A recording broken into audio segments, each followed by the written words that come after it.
আজ এবার আর এক প্রিয়জনকে দেখব,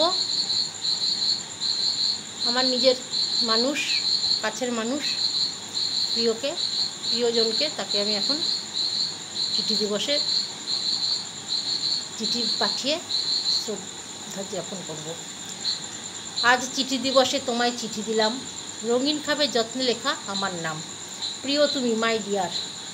কেমন আছো? অনেক দিন হয়ে গেল তোমার সাথে কোনো কথা হয় না। বিশ্বাস করো, সারাটা দিন কাজের ফাঁকে ফাঁকে তোমার কথা খুব মনে পড়ে। তোমার প্রতি আমার অনেক অভিমান জমে আছে, কিন্তু কেন কোনো অভিযোগ নেই।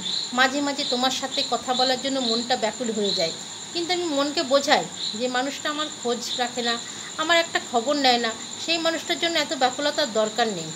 প্রিয় তুমি ভালো থেকো, তোমার স্থানে তুমি ভালো থেকো, আমার স্থানে আমি। কোনো দিন যদি কোথাও আমাদের মুখোমুখি দেখা হয়ে যায়, সত্যি করে বলছি আমি তোমার সাথে একটাও কথা বলবো না, কিন্তু ভিতর থেকে ভেঙে চুরে শেষ হয়ে যাব। অনেক অভিমান ছিল বুকে, বলতে পারিনি তোমায়। এই চিঠির মাধ্যমে আমার মনের একটু কথা তোমাকে জানিয়ে দিলাম, তুমি বুঝে নিও, তোমাকে ছাড়া আমি ভালো নেই।